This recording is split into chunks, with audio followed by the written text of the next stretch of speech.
Pourquoi les Français font la gueule? Employons les mots. Pourquoi nous faisons tout le temps la gueule? Nous sommes champions du pessimisme en Europe. Même le président François Hollande le remarque. Écoutez ce qu'il a dit hier lors de son interview du 14 juillet. Ce que j'essaye de dire aux Français, c'est qu'il faut qu'ils aient confiance en eux. Parce que c'est ça qui me frappe par rapport à d'autres pays. Des pays qui vont beaucoup moins bien que nous. Des pays qui vont mieux. Mais beaucoup disent du bien de leur pays. On est toujours dans la déploration et le dénigrement. Il faut être fier. Les Français n'ont pas confiance en leur pays. Bonjour Jean Viard. Bonjour. Vous êtes sociologue, directeur de recherche au CNRS. Qu'est-ce qu'ils ont, les Français? Qu'est-ce qu'on a? On a du mal à voir notre pays progresser. On n'a plus confiance en notre pays. C'est pas nouveau, hein. Je crois qu'il faut dire les choses. Les Français sont d'ailleurs plus optimistes pour eux-mêmes que pour le pays, et notamment les jeunes. Les jeunes sont souvent beaucoup plus optimistes pour eux-mêmes que pour la France. Donc au fond, on pourrait dire que c'est un pays du bonheur privé. Au fond, pour la plupart des gens, il y a des malheureux beaucoup, des chômeurs, des femmes seules, mais en gros, mais par contre du malheur public. C'est-à-dire qu'au fond, le destin de la France, ce qui nous rassemble, ce qui fait qu'on est à la 5e puissance économique mondiale, enfin on peut aligner un certain 5 ou 6, enfin on peut aligner un certain nombre de chiffres, mais vous avez beau le donner, ça n'a pas d'effet. Bon. Et je crois que si vous voulez, il faut se dire au fond que le récit français, ce qui nous a porté, à un moment, c'est abîmé, et que, mais c'est pas avec François Hollande, c'était pas avec Nicolas Sarkozy, à mon avis c'est plus vieux que ça. Il y a une difficulté à faire France dans la mondialisation. Et d'ailleurs, c'est pas hasard, si que ce soit Henri Guénaud, que ce soit M. Montebourg, c'est souvent des gens qui n'ont pas voté non au traité européen qui nous gouvernent, pas tous, mais ils y sont beaucoup. C'est-à-dire le pays s'est refermé petit à petit. Voilà. Et alors, comment on peut expliquer ça? Il y avait tout à l'heure, on était avec le correspondant du journal Die Welt à Paris, pour ce journal allemand, qui nous disait qu'une chose qu'il remarquait, c'était qu'énormément de politiques français rappelaient que la France était un grand pays. Et il disait, nous en Allemagne, on n'a pas le droit de nous le dire, on y croit, on est bien, mais vous, c'est étonnant comme vous avez besoin de vous rappeler que vous êtes un grand pays, alors que pour nous, les Allemands, les Français font partie d'un grand pays. Mais si vous voulez, dans leur malheur, les Allemands après-guerre ont eu la chance qu'on a découpé de manière régionale ce pays, qu'on a créé des liens entre les grandes villes et les territoires, on y reviendra peut-être tout à l'heure, et au fond ils sont sortis de leur structure impériale pour rentrer dans une structure beaucoup plus moderne. Nous, cette aventure, elle ne nous est pas arrivée. Si vous voulez, moi je pense souvent à la France comme Vienne. Vous savez, Vienne en 1918, ils perdent leur empire, il reste une ville immense, et au fond il n'y a plus rien. C'est pas seulement qu'ils ont perdu leur colonie, comme ça nous est à tous arrivé, d'ailleurs on les a pas tellement perdus, le lien reste très fort, mais c'est qu'au fond ce qui faisait le sens a disparu. Nous on était le cœur des valeurs occidentales. La français était la langue des élites, on était le premier pays, les élites venaient en France, etc. Et puis après la guerre de 14-18, petit à petit, ça a basculé dans le monde anglo-saxon. Les capitales aujourd'hui de notre monde à nous, c'est Londres et New York. Et donc au fond la France a un peu comme Vienne ce côté, une certaine nostalgie. Et ce pays n'arrive pas à penser qu'il n'est plus le leader. Vous savez, on était un pays messianique. Il y a nous, les Américains. Deux grands pays qui portaient des valeurs, qui se sentaient à l'avant-garde du monde, et qu'il a été, et ça a été merveilleux. J'aime beaucoup l'histoire de France. Mais voilà, il y a un moment, on ne l'est plus. Mais on s'y fait pas à l'avancée de cette histoire. On ne s'y fait pas, et on n'arrive pas à se dire que la mondialisation, chacun amène ses compétences. On est partiel dans la mondialisation. On est un peu comme une grande firme, quoi. Total ne fabrique pas de voitures. Bon, la France, on est le pays de la rencontre. On est le premier pays au monde pour les colloques. On est le premier pays au monde pour le tourisme, pour le luxe, pour les soins du corps, pour tout ce qui relève... Alors justement, Jean Viard, qu'est-ce qu'il nous faudrait?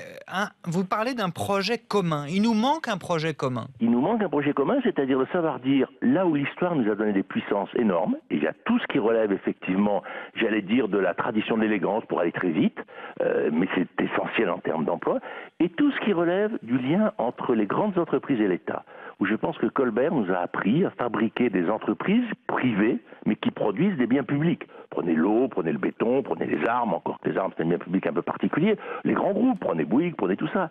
Et là on est des groupes beaucoup plus puissants que les Allemands. Donc si vous voulez, on a su faire, grâce à notre héritage politique, notre structure culturelle nous a fait faire un certain nombre de choses mieux que les autres. Il y a d'autres, on est moins bons.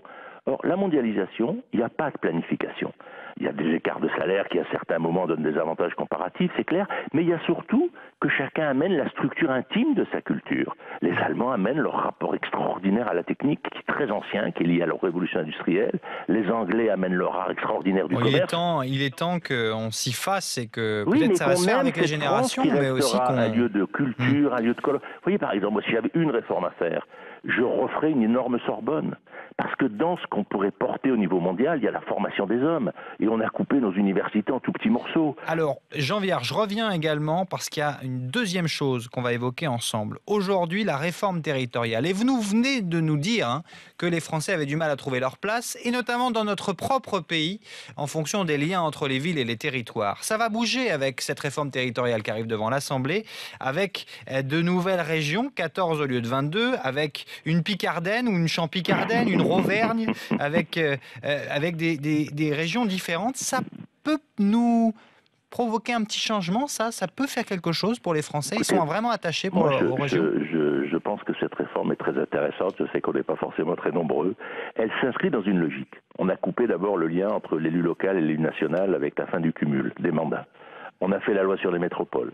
On va transformer les départements en structures beaucoup plus légères, surtout dans le monde rural.